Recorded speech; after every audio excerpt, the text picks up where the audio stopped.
the death toll rising from that deadly attack in London. Sadly, it's now a reality. Alleged terrorists did not survive. But this morning, massive inferno in the heart of London. We're stuck on the 23rd floor! I don't want to say anything, but I mean...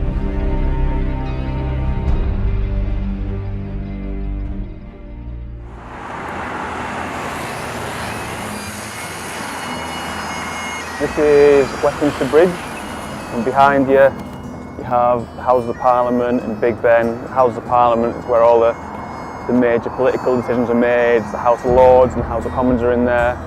Also along here we have this sort of steel barrier which that was only put up earlier this year.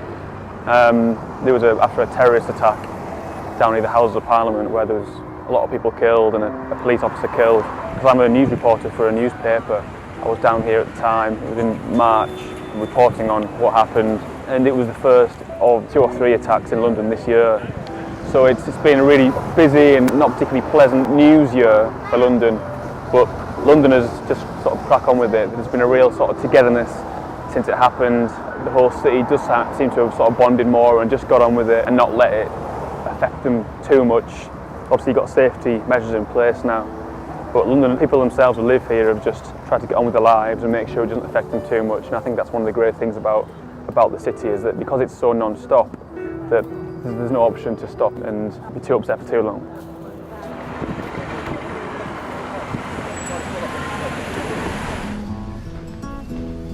My name is Matthew Young, I am 29, I am a news reporter for a national newspaper in London. This is the South Kensington area of London, quite a central area. It's a great place to relax for a day out with family or friends. From the station you've got loads of cafes and places to drink and eat, and then further down there's 2 or 3 museums that are all free to enter. So over on the left you have the Natural History Museum. It's really popular with adults and kids and families. So this is the queue for the Natural History Museum. It gets quite long usually. Because it's free to enter, people know it's a great day out and you can spend several hours in there.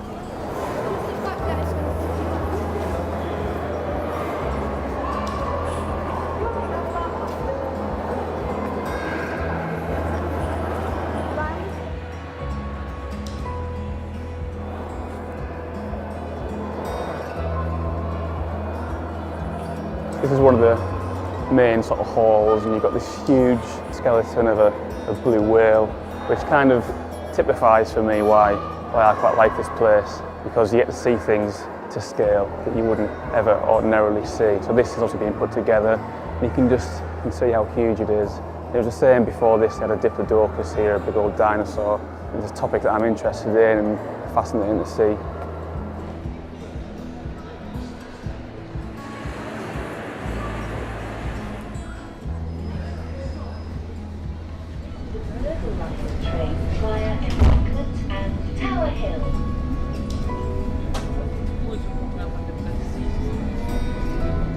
So I take the tube every day to work for about half an hour. Usually it's packed, you can't get a seat, you can't move.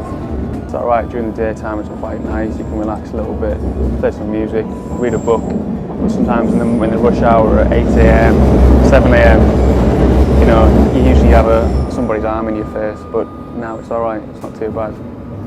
Usually I don't like it, but at the moment it's quite relaxing, it's quite nice.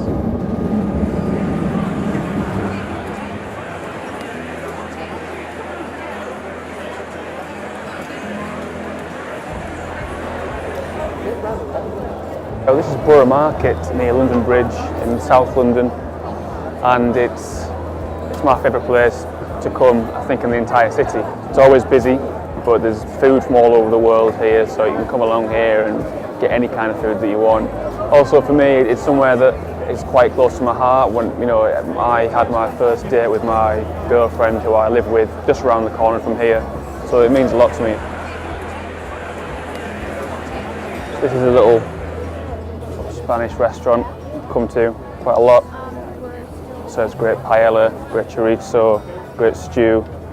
Usually the queue is pretty short as well, so you can get away from the hustle and bustle of inside the market, come out here, get some food, walk around with it for a little while. And yeah, it's great food as well, and it's not cheap, but it tastes good.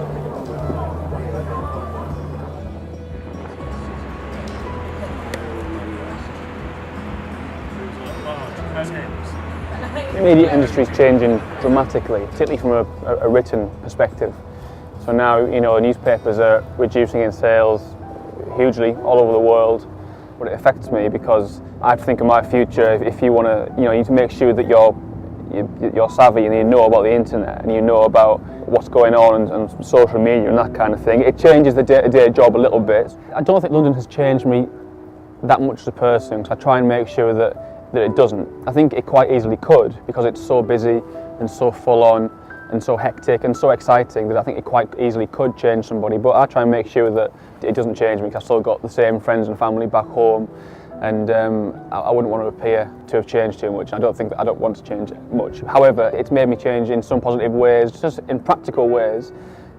In terms of what makes me feel connected to London, not being from here, I think originally when I arrived, you do feel a little bit like you're in a completely alien city which you don't know anything about, but gradually you realise that there are thousands, if not millions of people that are in the same position as you, who have come here for work and who are either not from this country or not from this part of the UK. And when you meet people who are from all over the world that are living and working in London, you realise, oh, actually, you know, I'm far from alone in not being from this area. So I think the people make it feel more homely in that sense.